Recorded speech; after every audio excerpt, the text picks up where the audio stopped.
Polarización directa de un diodo semiconductor. Se dice que un diodo semiconductor está polarizado directamente cuando el positivo de la fuente de alimentación coincide con la región P y el negativo de la fuente de alimentación coincide con la región N. En este caso, los electrones y huecos son empujados hacia la zona de depleción, a la zona límite que hay acá. Si es que el voltaje de la fuente de alimentación es menor de 0.7 voltios, los electrones no van a tener la suficiente energía para atravesar esta zona de depleción. Entonces se va a convertir como en un circuito abierto, o sea, no va a haber flujo de electrones.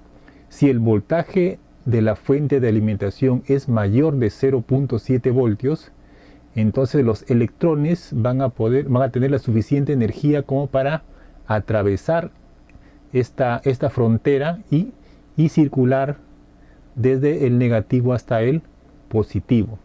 Por ejemplo, si tenemos acá un electrón que sale del negativo, al llegar acá a la región N va a ser empujado hacia la zona de depleción. En la zona de depleción, si es que el voltaje es mayor de 0.7 voltios, va a pasar a la otra región y luego se va a mezclar con los huecos que hay acá y se va a ir en dirección hacia la izquierda. Va a salir por el conductor y se va a ir al positivo. En conclusión, cuando está polarizado directamente, si el voltaje de la fuente de alimentación es menor de 0.7 voltios, no va a haber un flujo de electrones. Si el voltaje de la fuente de alimentación es mayor de 0.7 voltios, se va a producir un flujo de electrones como si fuera una resistencia de muy bajo valor.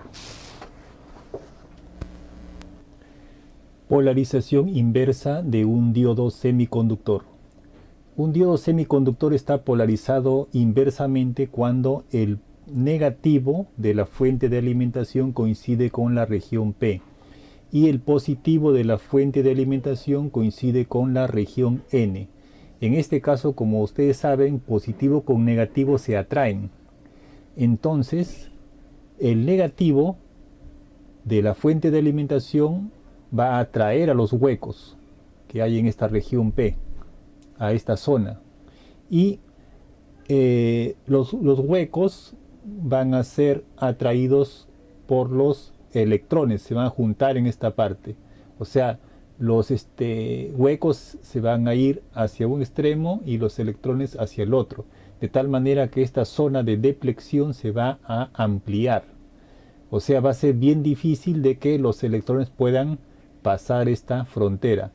Para este caso, en polarización inversa, lo que sucede es que esto se comporta como un aislante, o sea, no va a haber flujo de electrones.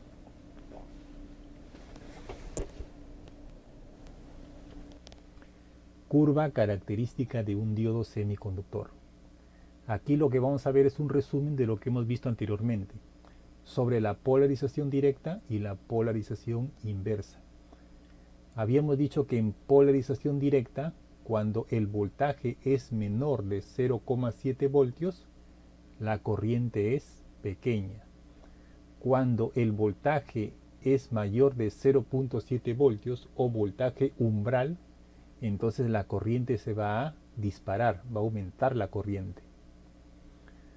Cuando lo polarizamos inversamente, si el voltaje comienza a aumentar a menos de 50 voltios, esto es de acuerdo a las características de los diodos, por ejemplo 50 voltios, si está menor a 50 voltios no va a haber un flujo de corriente, va a ser muy pequeño.